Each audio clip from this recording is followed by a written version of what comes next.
мына столдор болсо бул жерде турбаш керек да. Бул эвакуационный выход болот. Биян көрсөтүп коесузбу?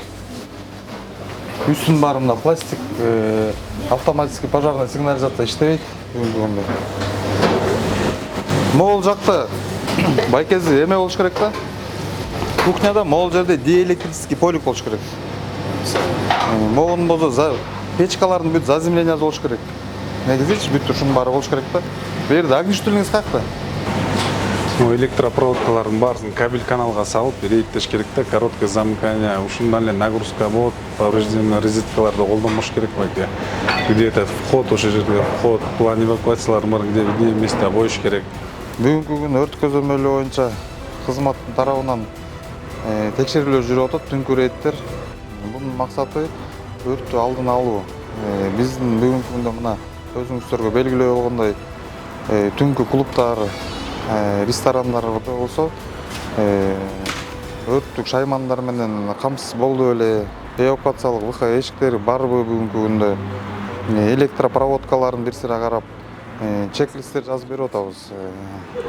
1 айлык мөөнөт менен жазып берип атабыз бүгүнкү күндө.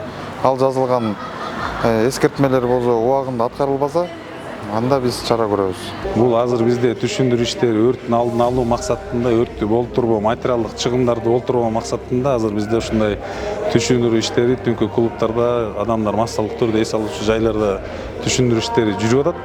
Анан биз уже 2 квартал, 3 кварталдар менен биз пландык текшерүүлөрдү жүргүзөбүз. Ошого чейин бардык замещенияларды, мыйзам узуларды жоюуга аракет кылыңыздар. Мероприятие боюнча көрдүк, барын каякта минусубуз бар, каякта плюсубуз бар дегендей. Эмки эмеге чейин уже будем справляться. Вообще болбойт да. Ноолордун баарычы. Мунун баары болбойт, мунун баарын алыш керек. Мунун баары пластиктен да, мунун баарын алыш керек. Биякта бир ачактап коелук. Мына күйө татып коюн, ата. Түтүп атат. Муну алдыңар, оздесе. Эмесин, пломбасын, дагы кольцосун алдыңар дагы. Только беме менен, мындай өчүрөбүз. Бияктычы. Өчүргөндөн кийин по-любому биякта эме калат, температура калат. Анан кийин сиз суу менен добивать этип коюш керек. Ни в коем случае кишиге мынтип өчүрбөйбүз.